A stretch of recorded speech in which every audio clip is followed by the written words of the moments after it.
participants are filing into the room. Thank you, everybody, for joining us today for our Pro Bono CLE and Child Support Nuts and Bolts.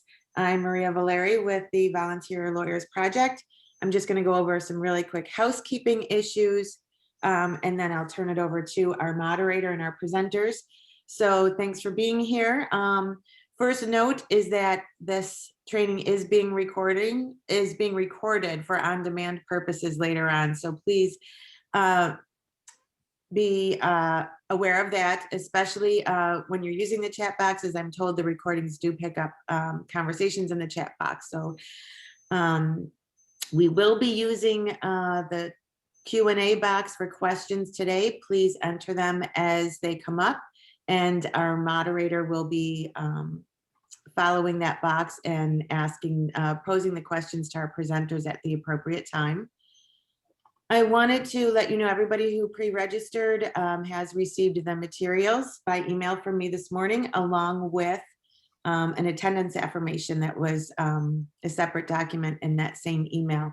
In order to get your 2 skills credits for participating in the CLE today, you need to complete that attendance affirmation after the CLE and return it to me by email. It does require some codes that will be provided today during the presentation for you to enter. Please do not enter the codes or announce what codes were given out in the chat box, as it really makes the on-demand programming not work appropriately. So if you missed a code, email me and let me know, but please don't ask for it in the chat box. Finally, at the very end of the Zoom, right when the program ends, most of your computers will automatically direct you to a CLE evaluation form. We actually need to have as many as possible of those forms completed, because they are required for our CLE accreditation, but they also really help guide us for future programming. So please take a second to fill out the eval forms. If I missed something and you have a question, go ahead and enter it in the box. But for now, I'm going to turn things over to our moderator, VLP's Senior Staff Attorney, Lori Roman-Genovese. Thank you, Maria Valeri, and thank you for the wonderful work you do on helping us put these CLEs together. I want to thank you all for joining us today for what I'm sure will be an outstanding presentation by 2 terrific presenters. I also want to thank you for your support of Volunteer Lawyers Project and our programs, including the Family Court Help Desk. As you may know, during the pandemic, since there is no in-person access at the Family Court Help Desk, we have turned over to a remote phone line serving the entire 8th Judicial District. During the pandemic, when access to justice has been especially difficult for our low-income clients, we have been able to assist over 1,500 people who have called our phone line, most of them referred by the courts for assistance. So I want to thank you for continuing to support that program. Now, as far as our presenters today, we all know Erie County Support Magistrate John Amen, who is highly regarded for his work, not only in Erie County Family Court, but across the state. Magistrate Amen has been on the bench for the last 18 years and has dedicated his career to ensuring that all people get access to justice. He is also a great resource for VLP, sharing his expertise in many CLEs throughout the years, and has put together, along with Attorney Vanessa Gabrielli, a very informative and useful CLE for you today. Attorney Gabrielli is also likely known to all of you, including myself, for her outstanding advocacy for her matrimonial and family law clients. She is a member of the Executive Committee of the Family Law Section of the New York Bar Association, where she is a district representative for the 8th Judicial District, as well as a co-chair of the Child Custody Committee. Locally, we all know that she is also the co-chair of the Erie County Bar Association's Matrimonial and Family Law Committee. Please join me in welcoming our 2 outstanding presenters today. Thank you, Lori. You're welcome. Yeah. So we have a really great presentation today. You know, we really tried to put together a ton of materials that we thought would be beneficial for anybody who's starting to, you know, this is a very basic course or CLE for today. All of the materials you can use, they're up-to-date forms. The forms that we got the information from that you have attached with your materials is right from the newyorkcourts.gov. Okay, and I want to just stress before we start and before John starts on the jurisdiction and venue portion that these materials are on the website, okay, for NYCourts.gov family court forms. But as an attorney, if you're preparing these documents for your client, they should look appropriate like an attorney prepared them, okay? There's certain sections that you're going to see in the petitions and stuff like that, and in the court orders that may not apply in your case. All right, these are standard template forms. So I just want to have that disclaimer at the beginning of this, okay? So without further ado, John, if you want to, or Magistrate Amon, if you want to take this off. Thanks, Vanessa, and thanks, Lori and Maria, for inviting us to this. And I'll make one amendment to my introduction, and this gives away my age a little bit, but I've been doing this a little over 28 years, Lori.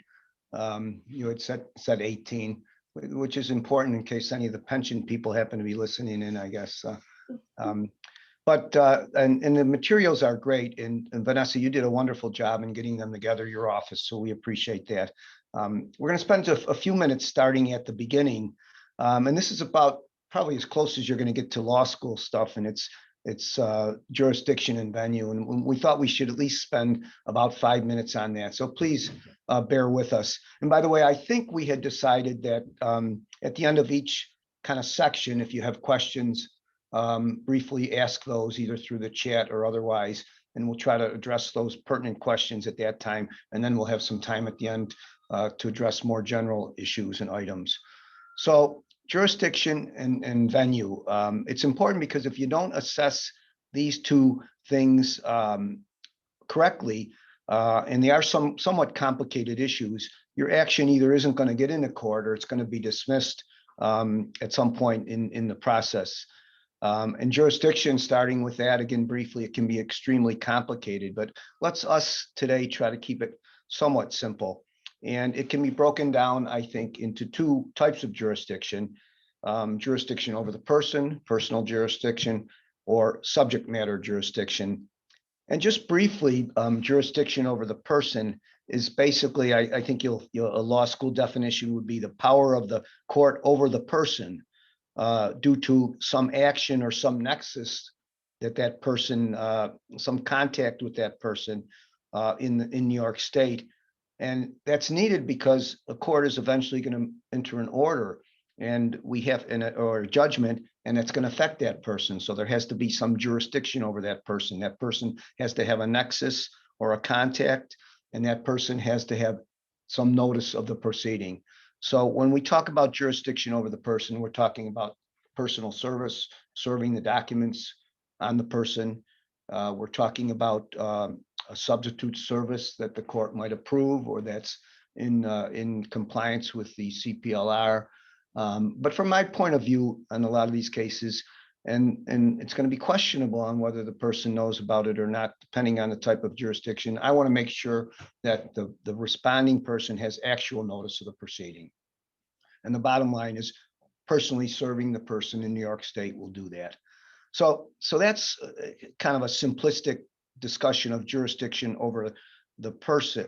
The person. Subject matter jurisdiction is a second part of that, and that's generally could be defined as the power of the court to hear the type of case that's before it.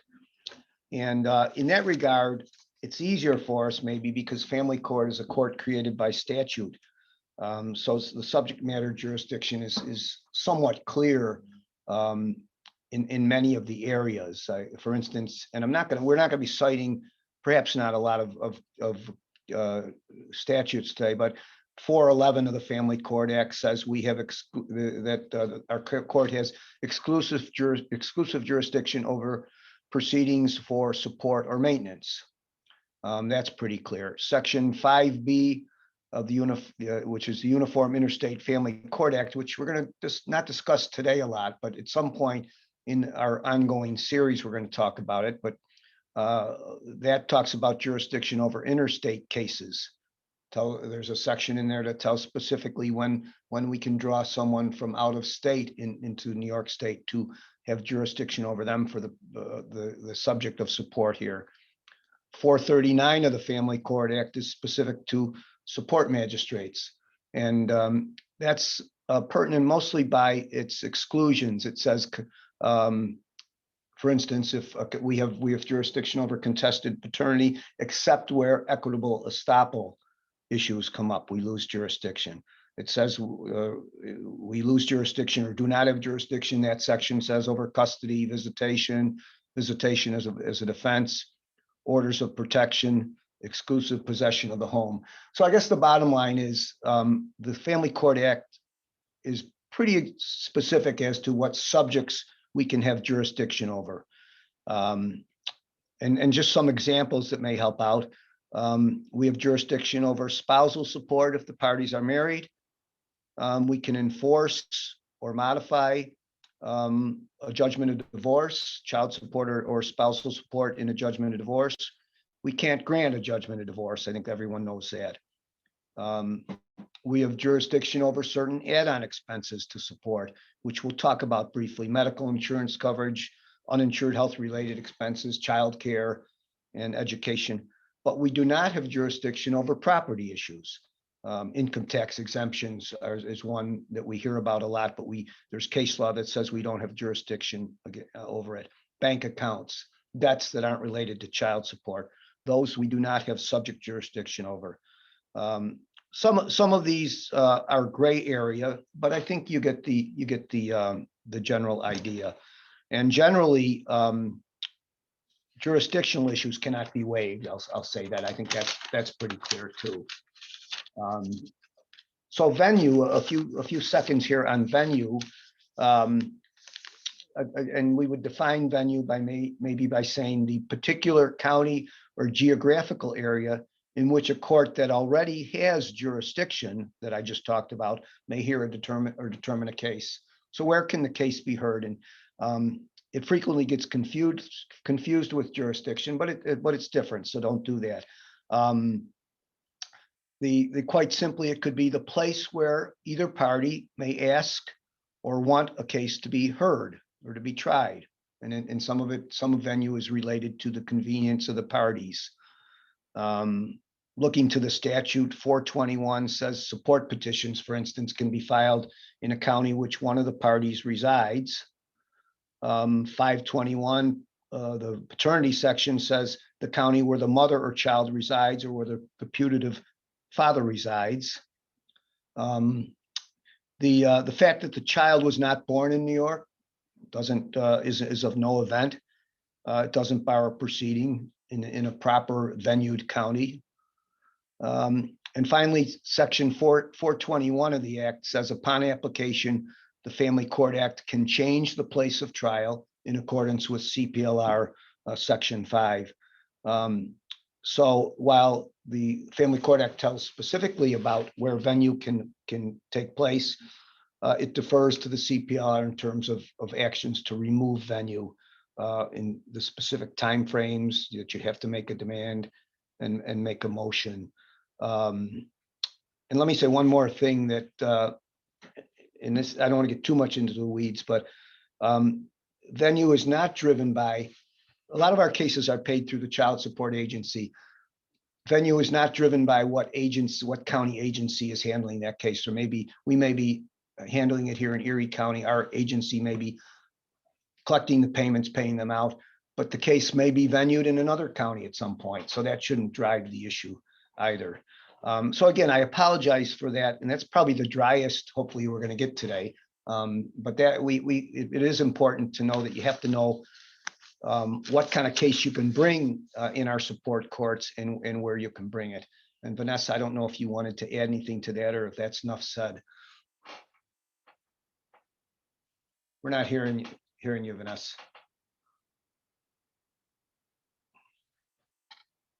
Vanessa, we can't hear you. I know, There sorry. you go. That's Okay. that's like the common, sorry about that. It is. No, I think that you covered pretty much everything for jurisdiction and venue. We're not going to get into it because it's going to be another CLE coming down the road, but the UIFSA, the Uniform Child Custody Jurisdiction Enforcement Act, and jurisdiction issues related to that. That's something that's going to be covered later on. We're going to be doing multiple CLEs with respect to child support and stuff like that. And that's just a whole nother animal. So I think, yeah, or no, sorry, UIFSA. looking at UCJCCA. I'm reading this and I'm reading the wrong stuff, but UIFSA has to do with child support, and that's something that jurisdiction and venue can be talked about in another proceeding. But I think you did good at covering all of that. I guess I'll take it from here and do initial client intake. So under the Domestic Relations Law and Article 4 of the Family Court Act, income is virtually any income. Okay, if you look at the definition in the statute for what your client could be, what can be considered as income. Okay, and I had it marked here. Hold on one second.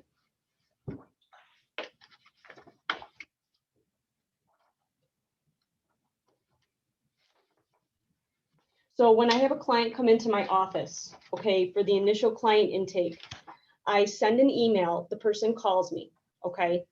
And they say to me, I want to file a child support petition. So let me kind of back up for a second. There's going to be a few things that somebody might walk into your office for. A de novo support petition, which means there's no support order. So they're filing a new court order, okay? A modification of child support. So there's either been a divorce that's been granted in an order from a divorce, or there's a child, there's a family court order for child support already. So they're looking to modify that. Or you're going to get a violation. Somebody comes into your office and they say, hey, so-and-so was supposed to be paying me. She or he is not paying me.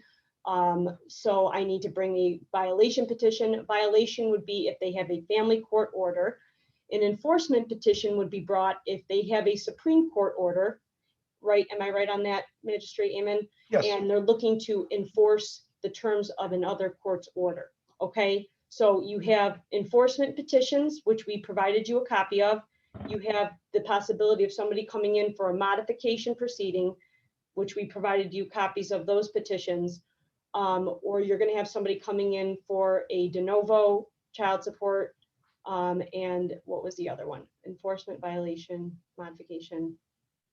There you go. I think I'm good, right? Okay, so I usually tell people, regardless, to bring in certain financial documents to the initial consult with me.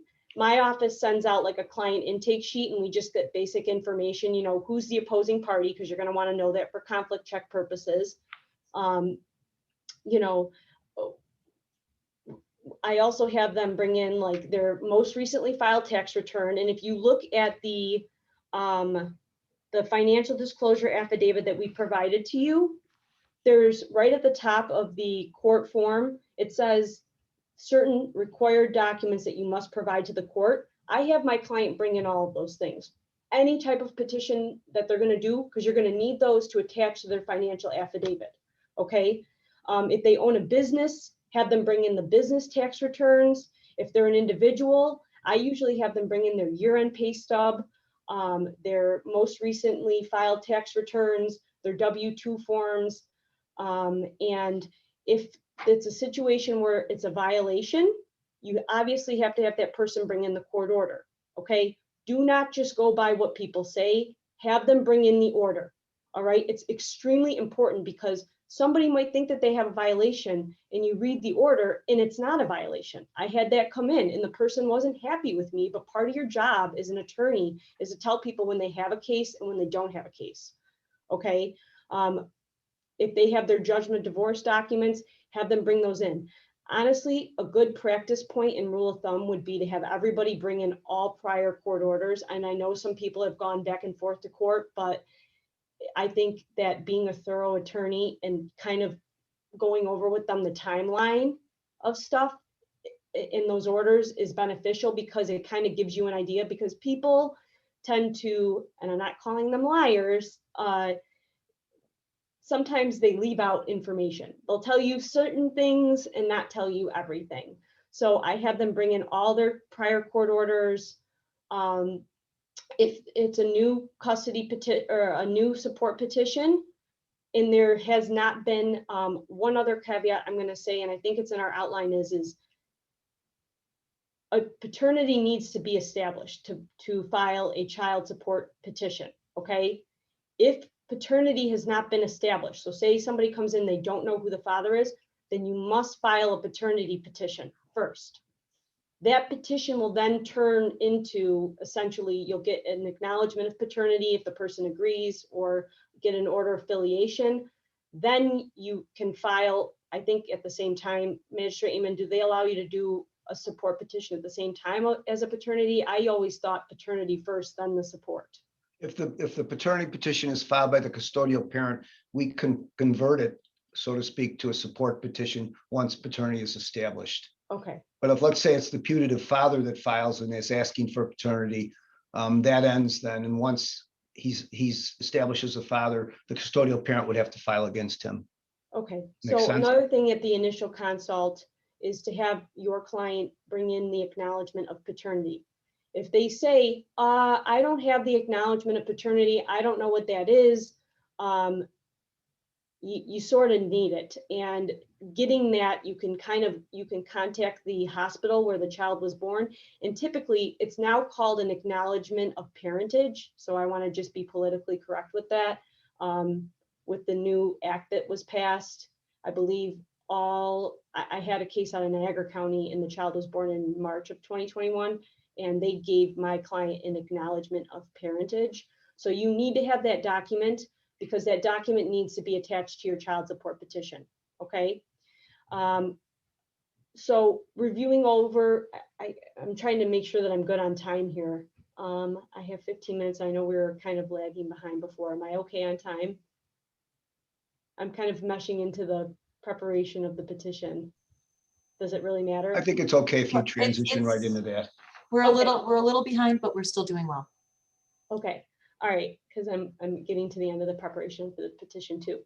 So kind of going back to initial client intake, you have all of those documents. If there's also a violation petition with respect to if the person is saying, hey, I have childcare costs that aren't being paid, documents, guys. Always have your person show me what you say is not being paid. How did you relay to the party that's supposed to be chargeable with support and to pay these expenses? If you just walked up and your client walked up and told them, hey, you owe this, they may not get that back. If there's childcare expenses that are owed, if there's, unreimbursed medical expenses that you're seeking, or even child support. I always tell people to show me proof that you paid. If it's a contempt action, okay, the burden is on the party that is being faced with contempt to show that they've made payments, okay? If your client made payments in cash, that's going to be a problem. It's going to be a problem if you're representing the respondent in a contempt or a violation proceeding, because the burden does shift to the person to prove. And a good rule of thumb too is to have payments, show the checks that they've issued. If they don't have issued checks, copies of money orders. All of those things are important. Now, when you're going to prepare the petition, I'm going to kind of switch gears a little bit here. We have several different petitions that we provided to you guys. These, like I said before, some of them Madison filled out. Madison Nash is my law clerk. She's on here today, and her and I went through these and I checked over them. We gave you guys blank petitions, and we gave you guys kind of filled out petitions. You want to make sure that when you're filling out these petitions that all the information is accurate. Okay, you want to make sure these are the ones off of the court website. You can use these. However, I prefer people to put them in like a nice, completed sentence form. Some attorneys choose to just use the court forms, which is fine. I would recommend deleting out some of the things that don't apply. You want to state for like the support petition, if it's a de novo, make sure, like I said before, that you have an acknowledgement of paternity, birth certificate attached. Not necessarily, I mean, the birth certificate technically is not the proper document. I believe it needs to be an acknowledgement of parentage or an order of affiliation. Also too, you can attach a custody order, because child support, who's going to get paid child support is going to be dependent on the parent that has primary, the child is primarily residing with that parent. So that's something you can also attach. And I usually say attach everything to the petition as an exhibit. Make sure that you reference in your petition what document you are attaching. So say, for example, you're attaching acknowledgement of paternity. I say attached here too as Exhibit A is the acknowledgement of paternity or parentage dated this date, okay? That way, when somebody's looking at this or you're in court and they say, when was this signed or whatever, when was this order entered? You can kind of flip to your petition and kind of look like you know what you're talking about by looking at it and saying, oh, it was signed on this date. And I always say when you're filling out these petitions to put the exact name of the order, especially when you're dealing with cases where you have multiple orders, they've been back and forth so many times. You know, one might say an order upon consent, one might say it's an order and decision. You want to make sure that you're properly spelling out in your petitions before this court. Okay, and another thing to know is that family court is a court of special proceedings. Okay, so in a child support proceeding, you're going to have a petition and you're going to have an answer. Someone files a petition. Also too, in Monroe County, like I've been practicing a little bit there, they have you issue a summons. We also provided you guys copies of summons. So summons is the top sheet would be on the front of the petition, kind of like a summons to a complaint. Okay. We provided you the ones that were off the court website. I know Erie County sends out the summons, right, Magistrate Amen? Yes. They do. It varies from county to county. Some prefer that you have it on there. But if you ever need to do a summons or you're asked to do one, we provided you guys those, okay? For a petition for modification of support made by another court or family court, I don't think I need to really say this, but attach the order, okay? For the violation petition, you want to make sure that when you're filling out the violation petitions, okay, that you add up what arrears are owed and kind of put it in there as best as you can. I would get a statement of arrears from, if it goes through the support collection unit, a good rule of thumb or good like practice pointer would be to get an actual certified statement, and your client can go and get that from the support collection unit to attach to the petition saying what the arrears are owed. And then I would also put in your petition too that you want to ask for, you know, continued arrears and add that on there. Also, you want to note that in your violation petition that the person is aware of the order and that it is willful, okay? And before we did this presentation, the reason why you want to put that it is willful in there is because there's a certain, the court must decide if the person's failure to pay was willful, okay? If you do not put that in your petition, I believe that you cannot ask for jail time, but I'm not positive on that. Magistrate Eamon, do you want to kind of comment on that? I think it definitely should be in the petition. The respondent should be on notice of something like that. Yes. Okay. So basically, like, to put it in like clear terms and so you guys understand what I'm talking about, you would want to just literally write in here that the violation of the court order, like them failing to pay child support, is willful. Literally, that's all that needs to be said. Those words, that it is willful. Okay. If the person has failed to pay like childcare costs, you want to also to, again, with the violation petition, as with the modification petition, attach the order, okay? The order that you're saying that is being violated, you need to attach it to the petition. It's just good practice on that. Okay, this is the order that is being violated. Attached here to as Exhibit A is the order dated May 25th of 2019. The respondent is aware of this order. On this date and time, I asked, her to pay $250 in childcare costs. To date, she has not paid it. And I would ask the client to, when they come in, kind of going back to intake, how did they relay that to the other side, like to the opposing party? Did they do it by email? Did they do it by text messages? And you can even attach those as exhibits if you want. I mean, it depends. Some of those things, it's still technically, it's hearsay because you have to get it admitted into evidence in many ways, but it kind of gives more of an idea to the court of your case at hand, okay? And it kind of puts the other party on notice, like, listen, we have stuff. We know you violated it, So then they can try to figure out their way out of that one. You know what I mean? So, okay. I'm going over Child Support Standards Act. Are we ready to move to the Child Um, Support Standards Act section? I think so. I'm at, I do have a couple of questions that Yeah, were of sent ahead of course. time that I'm not sure if they apply now. I believe they may be, since you did mention the financial affidavit. We do have a couple of questions about what's to be included in the financial Okay. affidavit. Specifically, should the expenses in the financial disclosure affidavit form reflect the expenses of the parent alone or the parent and children with respect to food and clothing? I would say reflect with the parent and children. Okay. And, you know, so a couple years ago, they had they still have it. There's two different forms that you can utilize as a financial disclosure affidavit. Right now, I believe that the form that the court sends out is this short form financial affidavit. That's the one that we provided you guys. It's a little tough to fit all of that information on there, but you see where it says if you go to, I would say put your monthly expenses, and then where it says other, if there's other expenses for your children, put it there, or say see rider and literally attach pages.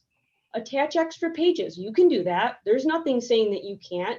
If there's more information that you need to add to this, show that you have expenses. And if you have a respondent or a person that's going to be the payor, show that that person has expenses. It's important because that's something that the court can take into consideration if they're going to deviate from the CSSA with the respect to child support. So what I always tell people is that this financial affidavit is, people kind of like carelessly fill it out. It is so important to make sure that this is accurate, that you go over this affidavit with your client and not just like breeze over it, because somebody's case can live and die on this affidavit alone.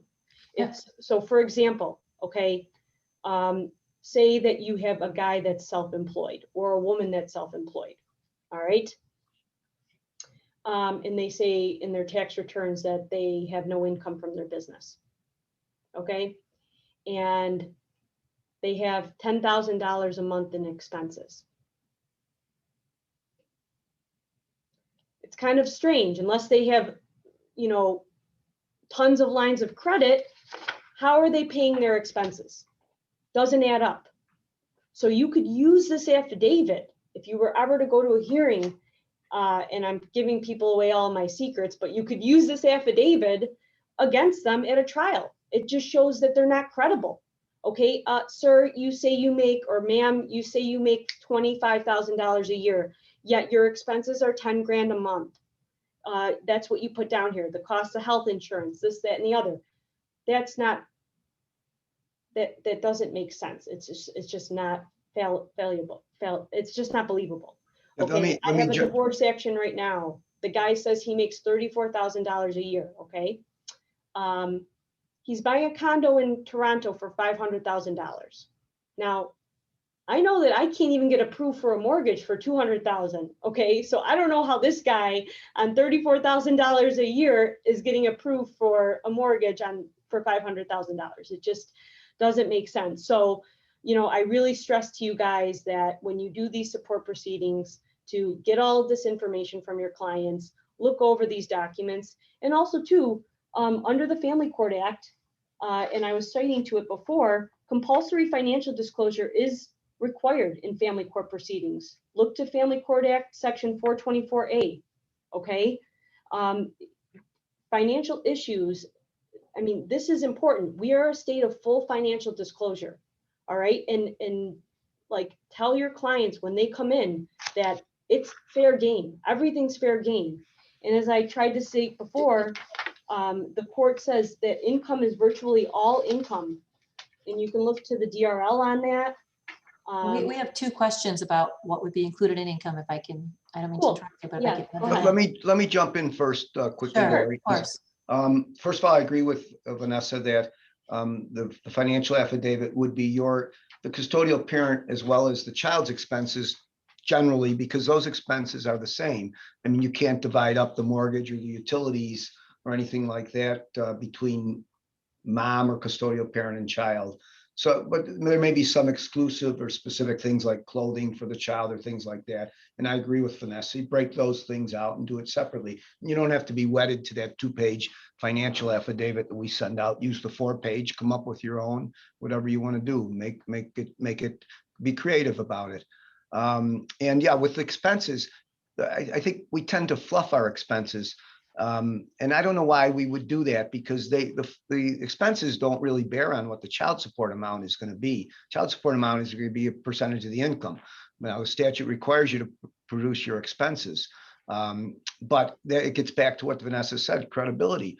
If your client's fluffing expenses, that's where the opposing counsel is going to go after your client. Why you say you spend this and this and this. And that lends some incredibility to your client's testimony generally. So the expenses should be accurate. And I know we have to move on.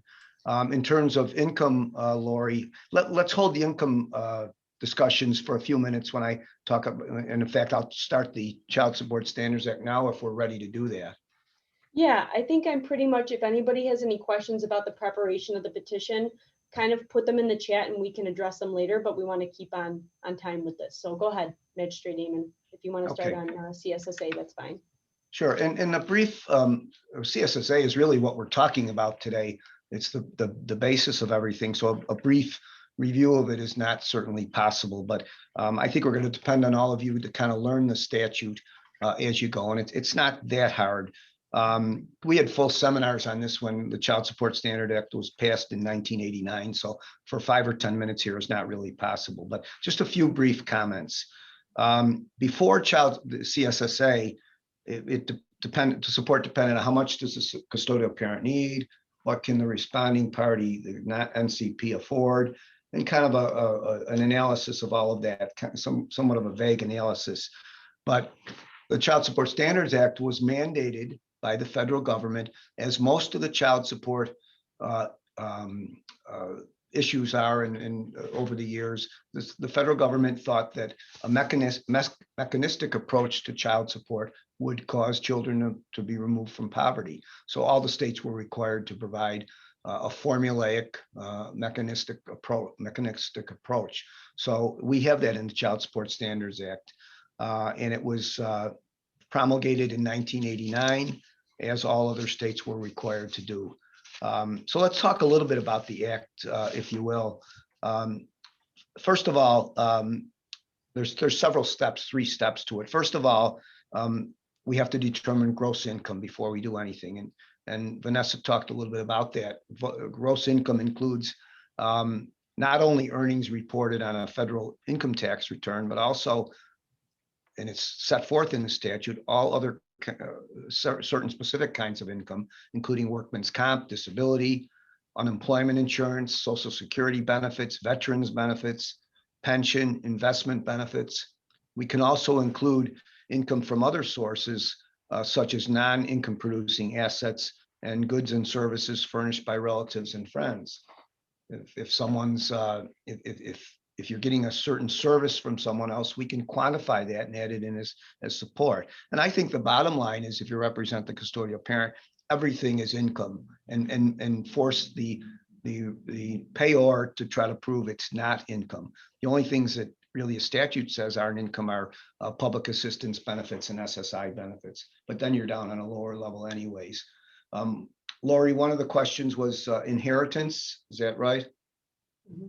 Yes. Yes. We are allowed to include what's called non-recurring income, and that would be a discretionary issue, and an inheritance would be a non-recurring bit of income that we could use.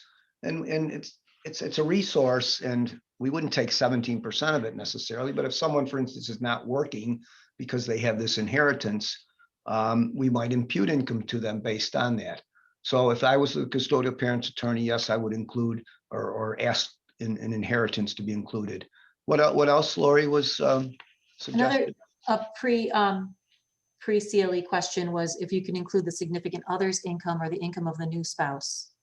Well, that's a good question, and that comes up a lot. And the financial affidavit does ask for it to be included. And it's not included for the purposes of that making that person responsible for the child support of the child, because legally that person is not the spouse or the person that lives with the payor. But if that income is in the household and it helps to pay household expenses, it certainly might, in a kind of a backdoor way, be taken into consideration. Vanessa, Can you I want add to in a jump in on that? comment really quick on Yeah. that? So I had this come up on a case and I went to Sherry Joe Reich, who I share space with, and I said, you know, I always get this, people say, well, you know, I had a guy come in and he goes, well, she just got remarried. Okay. So a support petition was brought against him, okay, for a new modification of child support. And he goes, well, doesn't it matter? She's, you know, the wife is now she's remarried. Doesn't her income from her fiance matter with, like, why should I pay more child support when she has a husband now? And I said, it doesn't matter for your modification purposes that other, it matters, like, all income is counted, but like what Sherry Joe said is for the person that is going to be the one getting their support obligation modified, the fact that mom, who's the petitioner, or dad or whatever, the petitioner files for a modification and is now remarried, doesn't negate your obligation to pay for the child. Also, another thing that came up too was, well, my son receives income for disability. Okay. You have an obligation to pay for your child. And because the state money is getting applied to that, that is not something that, I don't know, I guess, Manager Eamon, my understanding was, is that the fact that the state was contributing some monies to this child wasn't, it didn't like take away from his support obligation. That comes up a lot. If a payor is on Social Security disability, there's automatically a derivative payment for the child.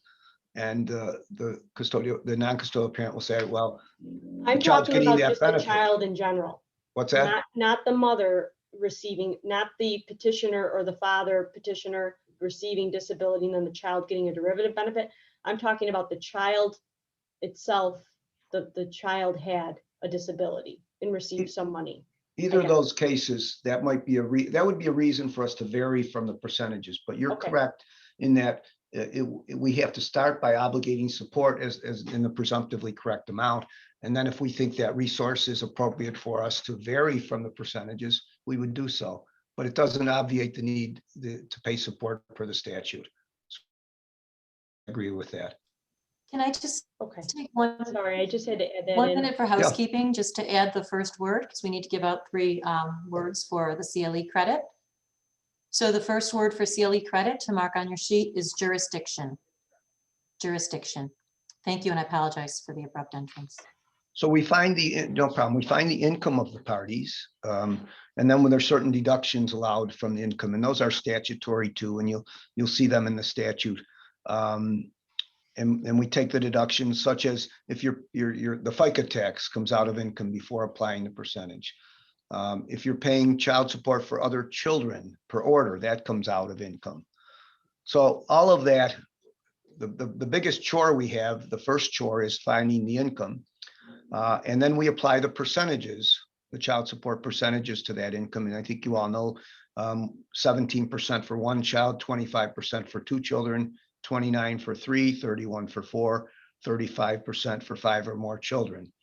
And the third step is we pro rata assign that income or that child support obligation between the parties. And then the non-custodial parent pays the custodial parent.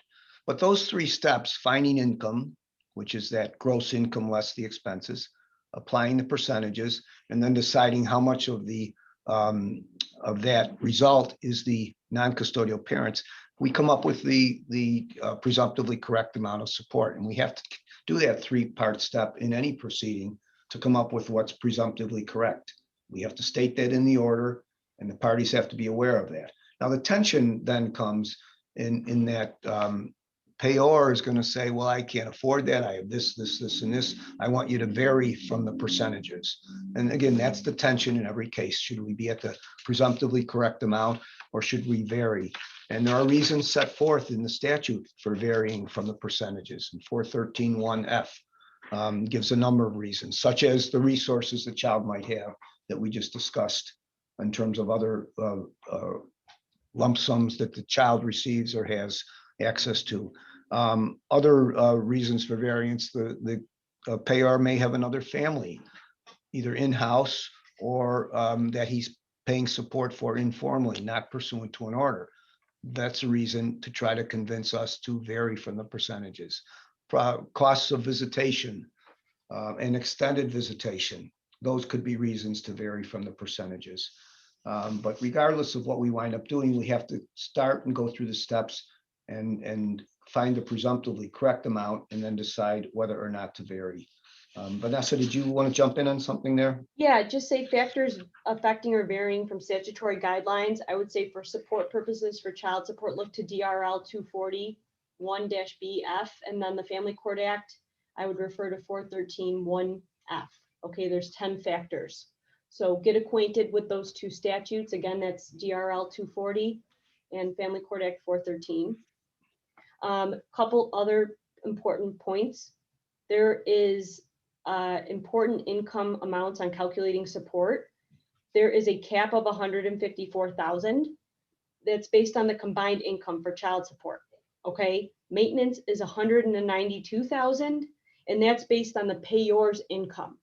Something to differentiate when somebody comes into your office.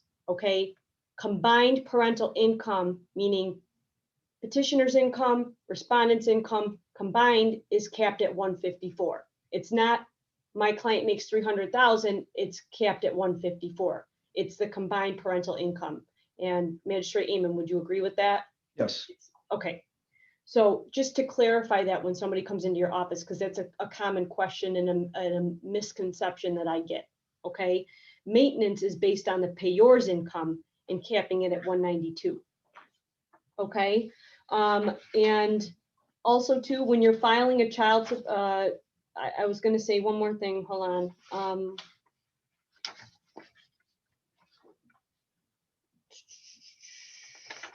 I think that's.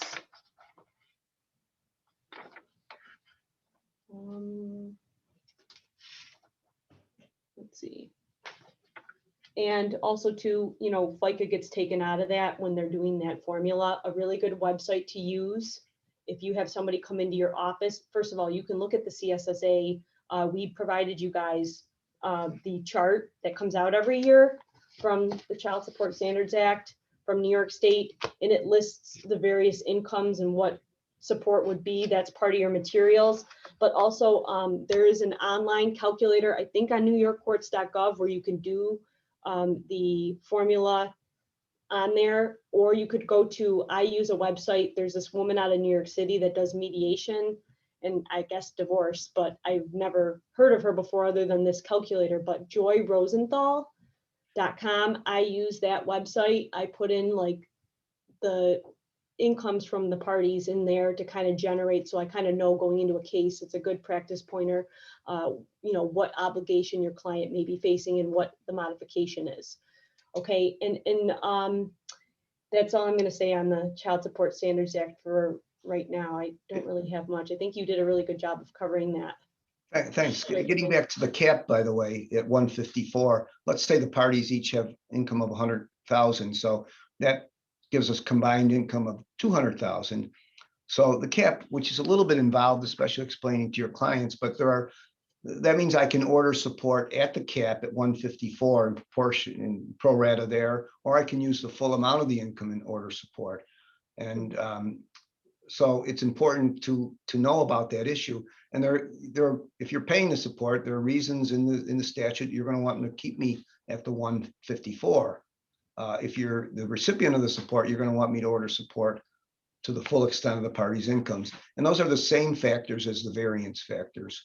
So, you know, maybe standard of living, maybe the standard of living is important. It's important that I order the full amount of support because of to keep the standard of living, for instance. Maybe the mom has maybe the incomes are disproportionate. The dad is at 50, mom is at 150, and mom's the custodial parent. Maybe that's a reason why I would stop the support at 154 because of the resources available to the mom. But just so you know, if you get a higher income case, those are some issues you have to address. And on the other end of that, if a party falls in the poverty level, I think you all know the support would be $25 per month. Someone's on SSI, someone's on public assistance. There's no way to impute some income to someone. They're unable to work. They would pay the minimal amount of support. Lori, are there any questions at this point that pertain to this area? Not specifically related to this area. Okay. I So, do have one though, if Yeah. it's okay, about deviating down. And I believe I just read the answer to this in a recent decision, but it is one that comes up. If a party has the child, maybe it's not a 50-50, which I understand goes into BAST, but if they have the child often, say 40% of the time, and they have what they believe to be extra expenses because the child is with them so often, can you use that to deviate down? I think that's a good segue into the next area that we're going to talk about. That's some specific selected CSSA problems, and that is certainly one of them. The problem is, well, not the problem, but we come up with the presumptively correct amount of support. We do our 3 steps, but non-custodial parent says, I have the child 45% of the time. This is how I can prove this 45% of the time. I shouldn't have to pay the full amount of support. And there is a factor that vaguely and generally addresses that. And I think that's factor 9, the expenses of visitation. So that, yes, to answer your question, that's a reason to vary, except that you have to prove that your visitation time causes the expenses of the custodial parent to go down. So that's a very difficult burden to meet. But we get these cases all the time. We get cases where there's 50-50 custody. If there's no designation of a custodial parent in any other court, and if each party shares exactly 50-50, the case law, and that was Barabee, as you had indicated, and I'm sure it's in the materials, says, well, the higher earning spouse becomes the non-custodial parent, or not spouse, parent becomes the non-custodial parent for child support purposes. So then you have a non-custodial parent who has 50% of the time perhaps paying the full amount of support. In any event, we have to start at that point at the presumptively correct amount of support. And then you have to prove to me that the amount of access time should cause me to vary from the percentages. Does that answer the question, Lori? And I know Vanessa wants to jump in. It does, thank you. Okay, kind of, I'm piggybacking on what Magistrate Amon just talked about, deviation from CSSA. Okay, the basic scheme of the Child Support Standards Act, all right, is for support to be set at a percentage based upon the party's incomes minus FICA and other deductions. Okay, it's possible to vary by that either by agreement of the parties or by a court order. All right, and like Magistrate Amon said, the judge has discretion in applying the statutory percentage or to apply the CSSA factors or to use some combination of the 2 methods. All right. And for example, like there's a case where a party failed to exercise expected visitation, the family court may modify the amount of support. An agreement or stipulation that deviates from the CSSA must contain 4 elements. Okay, and we're going to get into that. I gave you guys a sample support agreement. I just want to note that these are one of my agreements. This isn't one off of a court website. It's just kind of an agreement from a case. I put in some additional provisions in there just to kind of show you additional examples of add-on expenses. So it's not like a complete full agreement. But to getting back to, it must contain 4 elements. All right. Anytime you have a case where people want to deviate from the CSSA, you have to state that the parties have been advised of the provisions of the CSSA. You have to state that the basic child support provisions of the CSSA would presumptively result in the correct amount of child support to be awarded. Third, state what amount of basic support, child support would have been if calculated pursuant to the CSSA. What that means is you have to basically input into your agreement, like the one I have there, the parties' incomes, what the presumptive amounts would be, okay? And then state, in anything, technically, if you run it through a calculator and say the pro rata amounts come out to like 67.4 and 34.5, but then later on in your agreement, you guys say, hey, we're not going to split the expenses 67.4 with whatever. and you say, we're gonna do like a 60-40 split, that's an opt-out. And to be safe, I would say that the parties are agreeing to opt out. I know some people might disagree with me on this, but I think to be safe, I would say that it's technically an opt-out because you're not going by the exact pro rata amounts that are in the calculations. Okay, and the last thing that needs to be in the agreement is you need to set forth the parties' reasons for deviating from the CSSA. Okay, and a case I'm going to cite to on this is Simons versus Simons, but the Simons is with a C, so CIMONS versus CIMONS, and the site is 53 AD 3D 125, and it's 2D Department 2008. Okay, and if you don't have this have that required, those required elements, a child support provision in an agreement was held to be invalid where the parties failed to state the reasons for the deviation. Extremely important for you to put the reasons why you're deviating from the court-ordered amount. Okay, you have to have that in your agreement or else it's invalid. All right, and another thing, say the child starts, say your client had a court order where the child was residing with mom full-time, and now 10 years go by, the kid gets in a fight with mom and she's primarily residing with dad, and they choose to not file anything and he's still paying child support. He needs to file a petition to modify custody.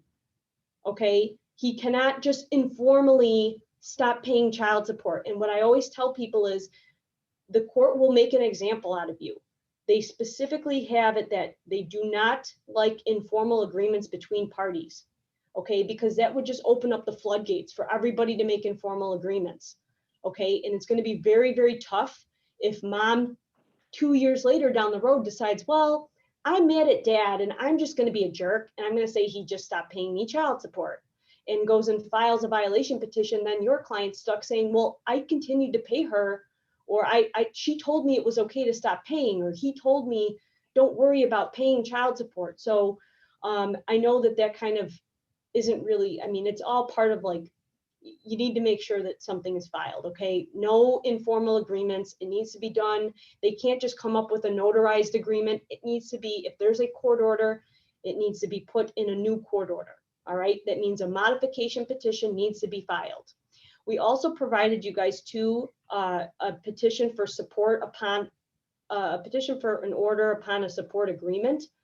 My understanding is this particular petition can only be filed when you have a de novo support proceeding and you have an agreement with a de novo support proceeding. It cannot be done on a modification, okay?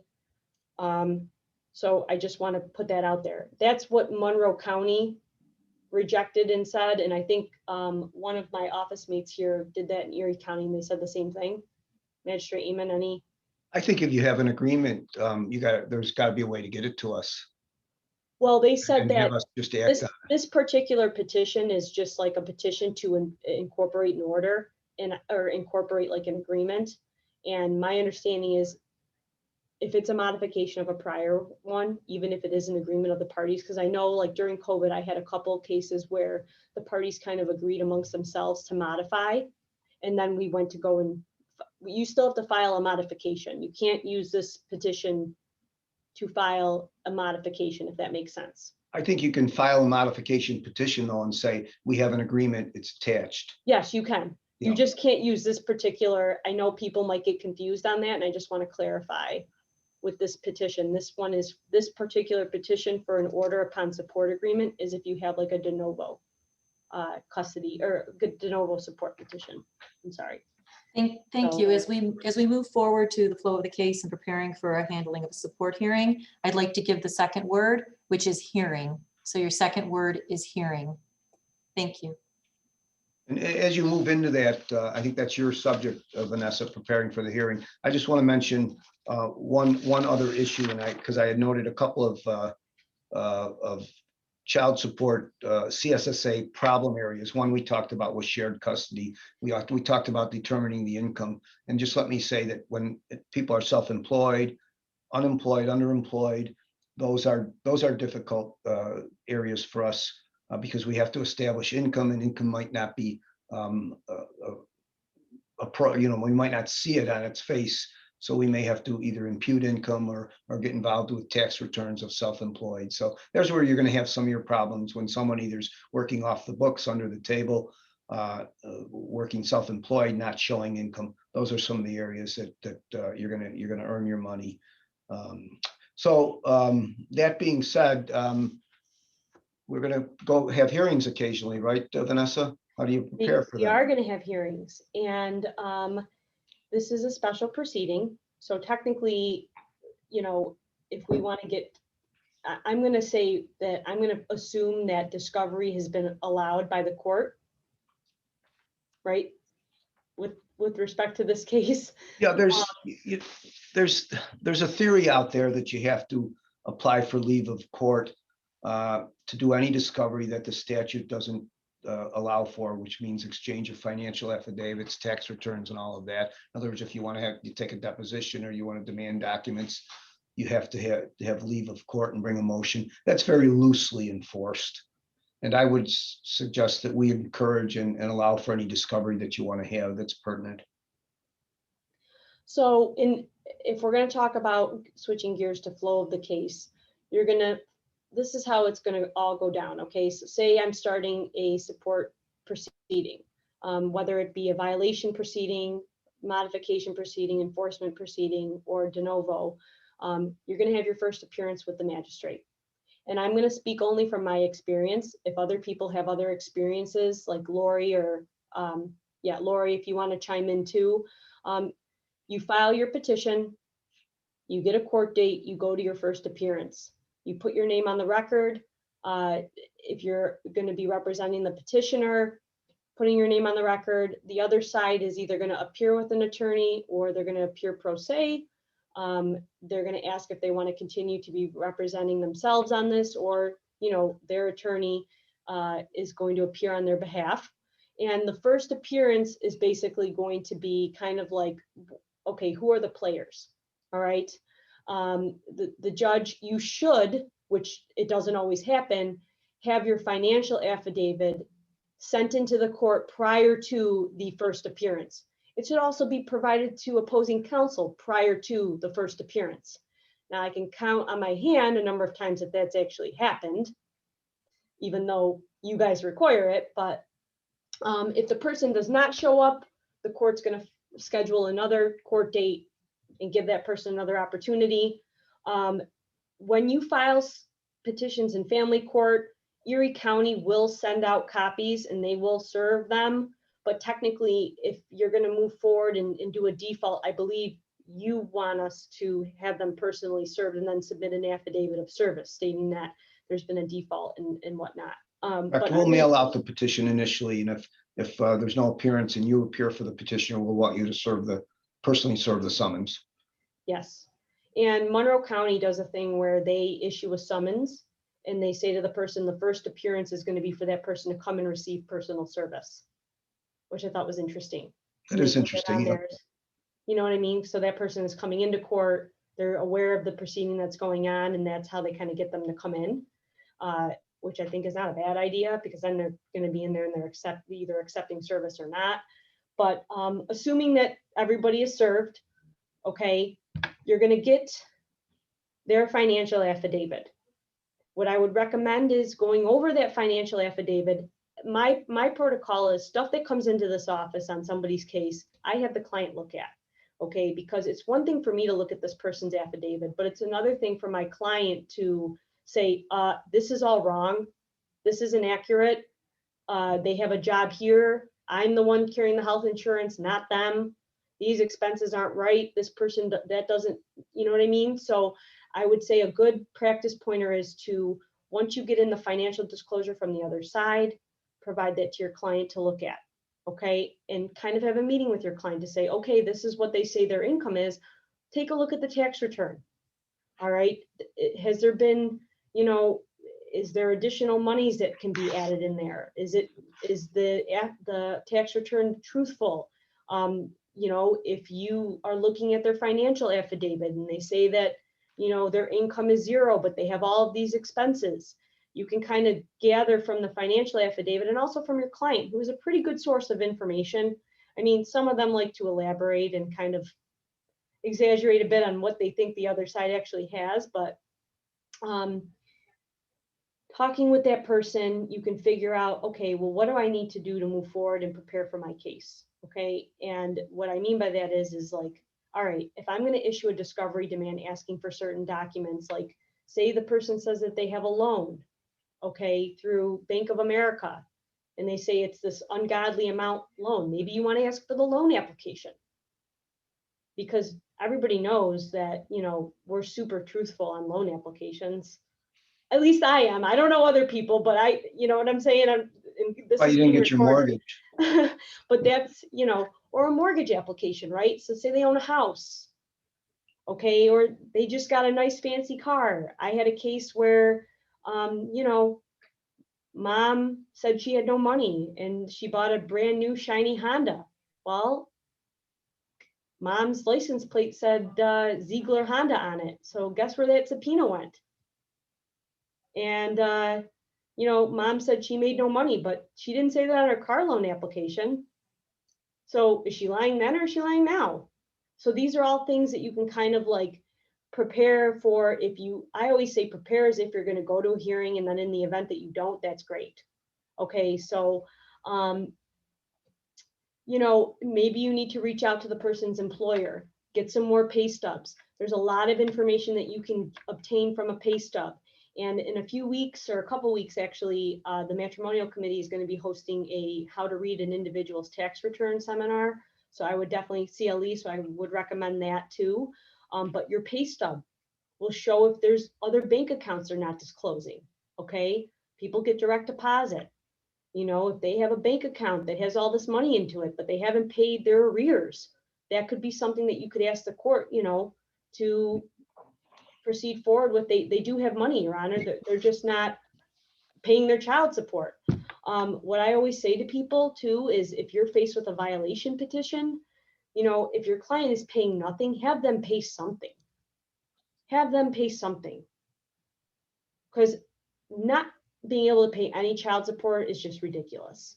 And I think that that just makes the person look bad. So I would recommend them to pay something, you know, and taking a look at their financial affidavits, if they have lines of credit, stuff like that. People don't really think about that, but they could utilize those lines of credit to pay off their arrears if they had to, you know, and flow of the case. So you'll have your first appearance. You know, somebody like Magistrate Amon will be like, hey, come on, guys, you know, okay, you think you could maybe settle this out? What are we doing here? You know, and you might have people like me that say, well, I think I should bring a motion because I don't think that there's a change in circumstance, you know, substantial change in circumstance. Motions might be brought to dismiss. Going back to preparing your petition, make sure that you're specifically pleading the substantial change in circumstance that you put in your petition. There's been a 15% change or increase. You need to make sure that you have the language of the burdens in your petitions, okay? Because you want to make it so that you survive a motion to dismiss, because you're going to look like a doofus if you go in there and you don't have your petition properly pled and the other side comes in and does a motion to dismiss and then you're out. Okay, your client's going to be like, what just happened? All right.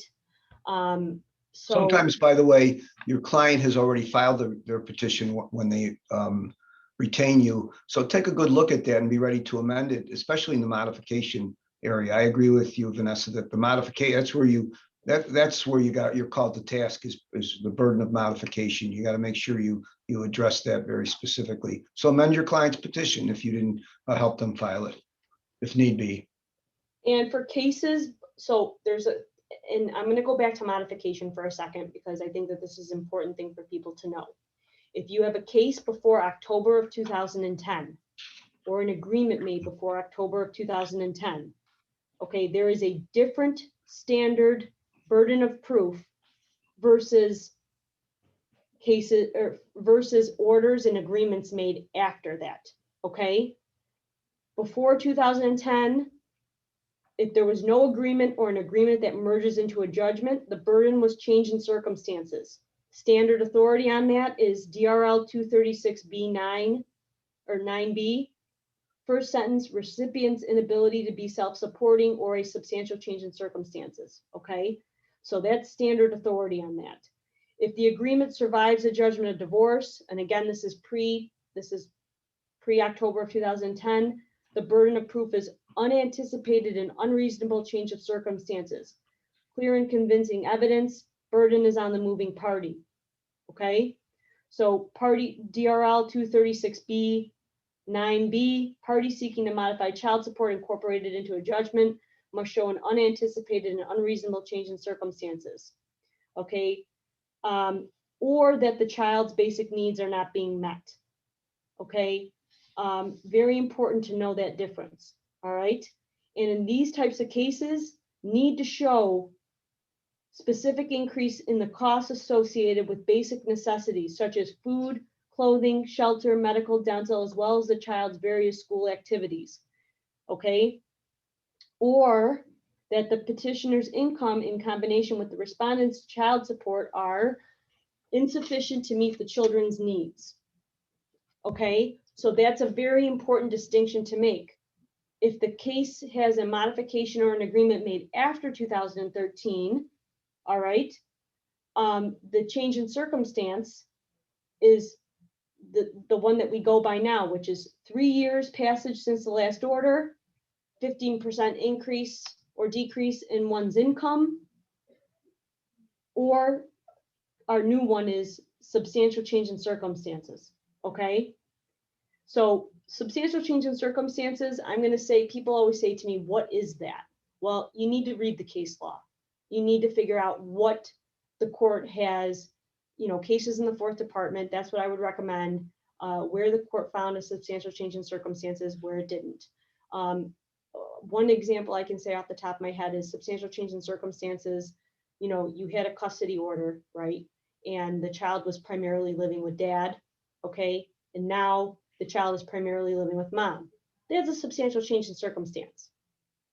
That's a very simple, you're gonna surpass a motion to dismiss on that one. If you say the substantial change in circumstance is, don't just put in a petition, there's been a substantial change in circumstance.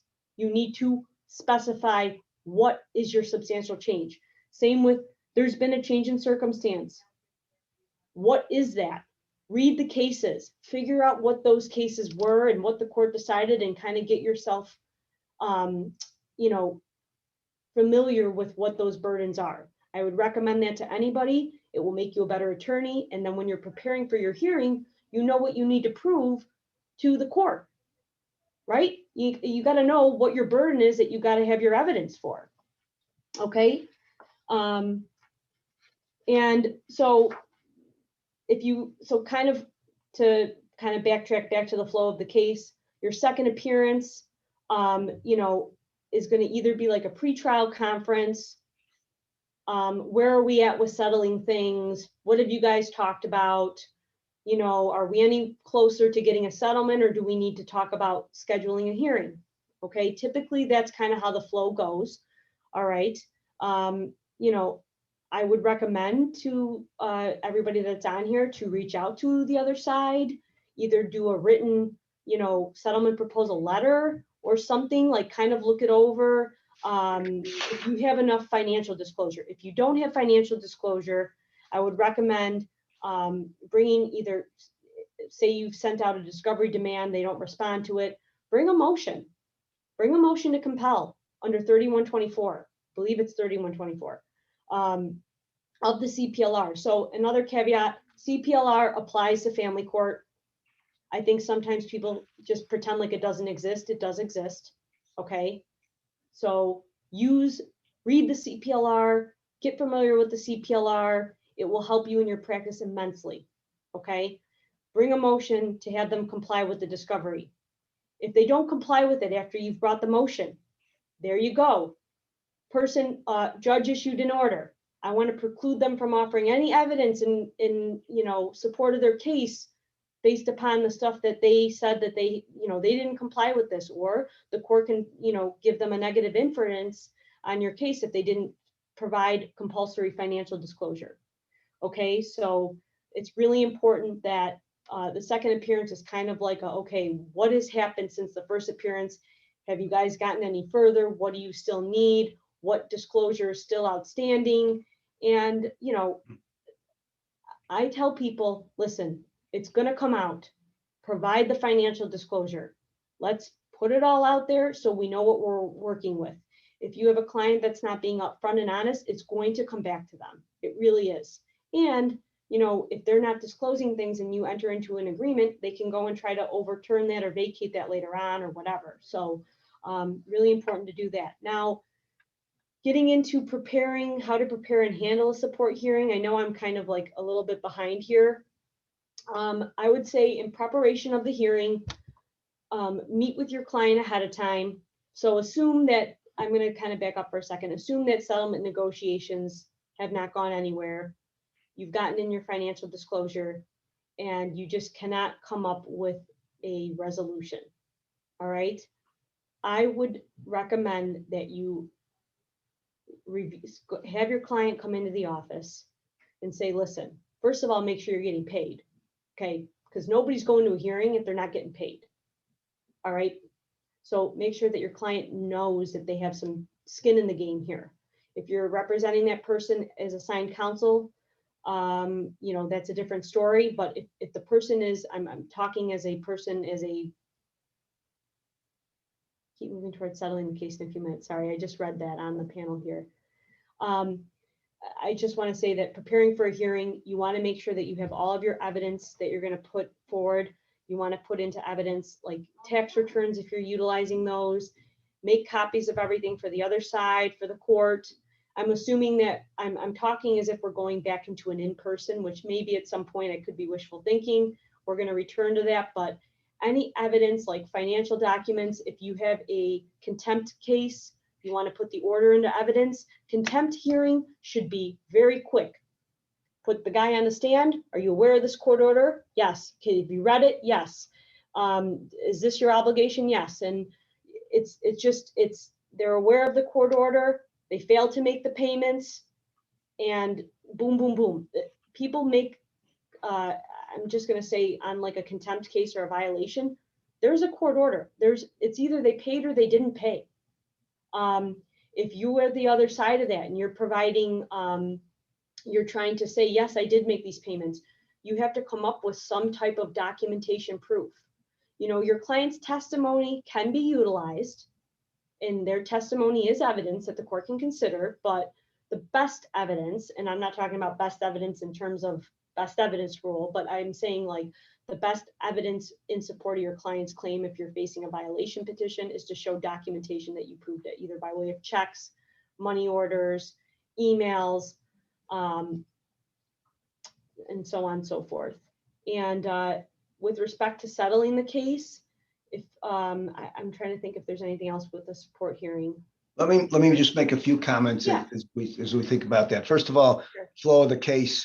Know why you're coming in and what you're coming in for, whether it be if it's the first appearance, you're going to have a limited amount of time. I'm going to want some specific information rather quickly. So don't be afraid to mark all that down. Your client's income, who's providing the insurance, are there childcare expenses, how much are they, who they paid to? Because those are the kind of bang, bang, bang questions I'm going to be asking you. So I'm going to want that information. I'm going to want to do a temporary order, and you got to be ready for things like that. If I set it for another appearance, I'll probably give some instructions, as you said, Vanessa.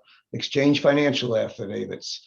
You need information on this, subpoena this record, do this. And be ready when you come back in to report on those things, because none of us will be happy if nothing happened in the meantime. If you say you're going to do something, do something. I mean, it's a small community. We know the lawyers that do things and don't do things. And fortunately, most of our group does things, but don't get a reputation for not doing it. And thirdly, if it's set for a hearing, be ready for that hearing. Don't think, oh, it might settle or we're going to adjourn it. As you said, you got to do the prep work. A hearing's all preparation. Your client should be prepared for what questions are going to be asked. we all have different styles. Some of us like to write all the questions out and we're very, we gotta follow off of an outline. Some of us are better extemporaneous, but make sure your client knows what your client's going to be forced to discuss. In terms of cross-examination, make sure your client has an idea. You can imagine what your client might be asked. Give your client an idea of what they might be asked. So, but the hearing's all preparation. And the only other thing I want to say is, from the beginning, always make sure you know how your client's going to settle the case. Get the parameters, because as Vanessa said, the first time in, I'm going to try to take a shot at settling the case. So if you know an idea of where your client's willing to go, you'll be ready for that. The hearing will always talk about settlement prior to starting the hearing. So that's not the time to discuss with your client, where would you go with this? You should know that right from the start. So most of them, in talking about settling, which we're going to do now briefly, most of our cases settle. I'd say 9 out of 10 or more than that, our cases settle. But the problem is, the irony is, you got to be ready for the hearing when you go to a hearing, even though you think it might settle. So did you want to start on some discussions about settling the case, Vanessa? Or, Sure. So assuming that you do come to an agreement, okay, we provided you guys with the support agreement in here, a sample one. Okay, this is just one that you guys can utilize.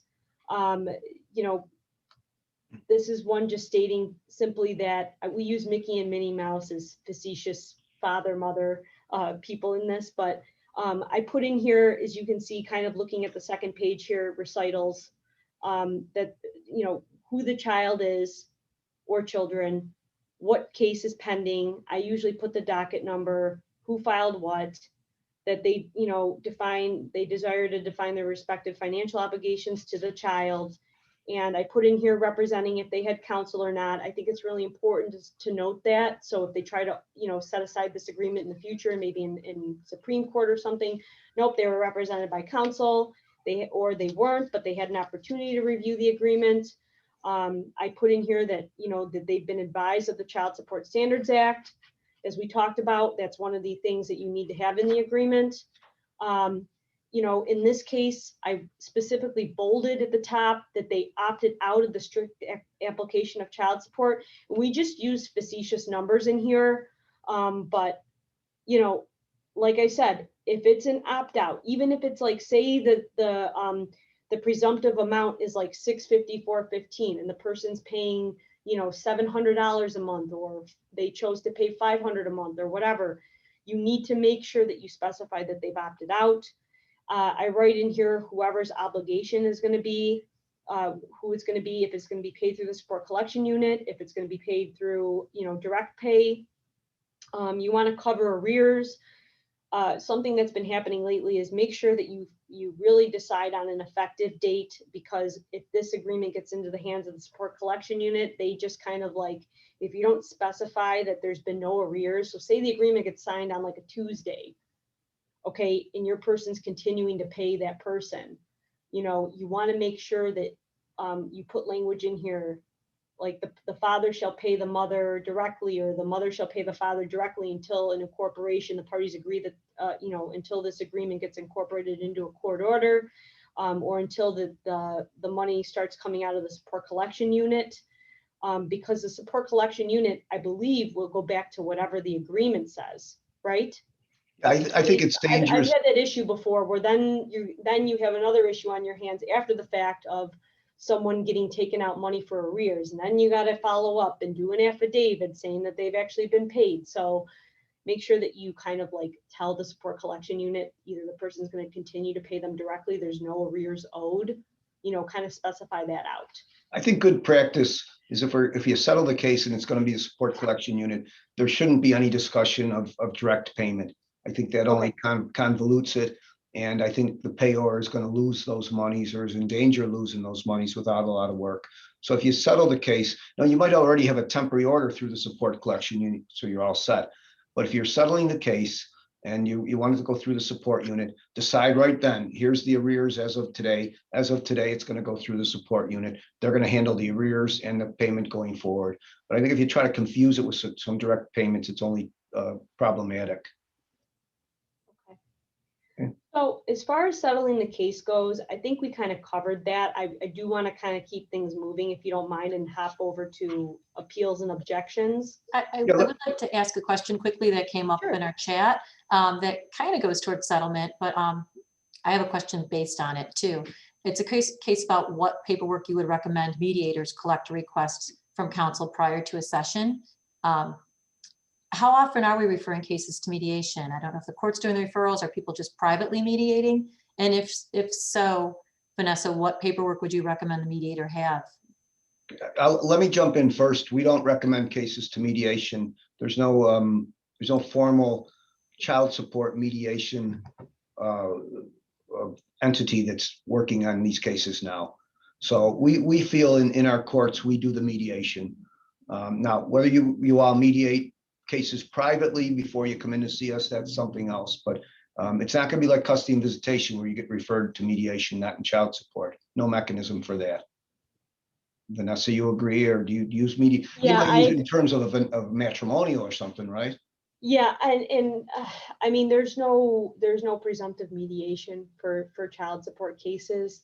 But to get back to that question, what would a mediator get from people to settle this? I mean, you'd want to have them fill out financial affidavits and provide full financial disclosure, and whatever your memorandum of understanding is, it should recite everything here that would be in a normal support agreement, I would think, right? That's part of the problem with mediating child support, is it's so technical, and the things you have to exchange and the things you have to put into agreements, as you had said before, are so specific that unless a mediator is well versed in child support, an attorney perhaps, the mediation isn't going to be helpful. They may settle the case and say, go to court and make sure it's done properly. Then that's one way of doing it. So I don't know if there's a good answer for that, Lori. Thank you. I will say though, as Vanessa moves on to objections in terms of agreements, and just to reinforce some of the things she said. Well, first of all, you don't have to do a written agreement if it's pretty much garden variety. If you're before us, we'll do the agreement right there on the record for you. But beware of the details, as Vanessa said. Sometimes attorneys say they got it settled, but how is the support going to be paid, through the agency or direct? What's the effective date is very important. Other issues like childcare, the medical insurance, all those add-ons, we'll want to know about those. It's very important. So you go down your list of all things, and we'll get them all in an agreement. Now, you may have some issues that are so specific in terms of what you want to talk about, and maybe educational issues that are very specific. You might want to do a written agreement, and we'll allow for that.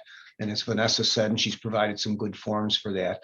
But if it's garden variety, pretty straightforward, we'll be happy to put it into a record or on the court record and issue the order.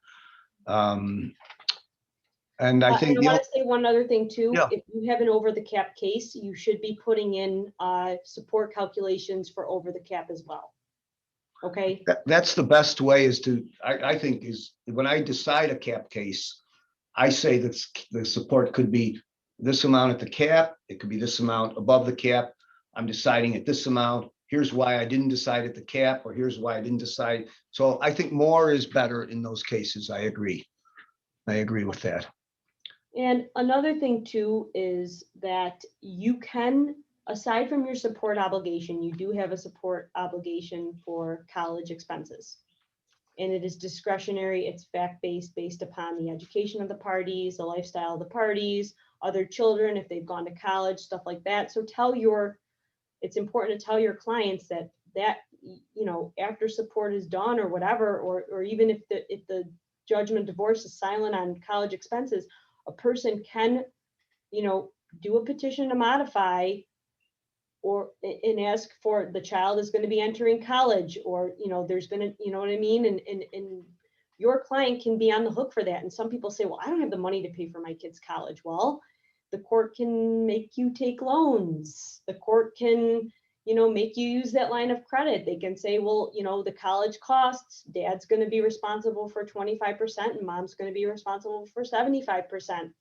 It depends on, like I said, there's some factors that the court looks at, like the age of the parties, other children that have went to school, what the financial means of the parties are. but just have that be aware, you know, when you're doing these agreements, and you can put in provisions regarding payment of college expenses. And there's a lot of case law on who pays what. So what I always say is, when you are settling a case, the best thing you can do is have it in writing. I mean, I know sometimes we put stuff on the record because everybody's there and we're trying to be quick and fast or whatever, but it gets to be ambiguous. It raises questions. Things aren't clear.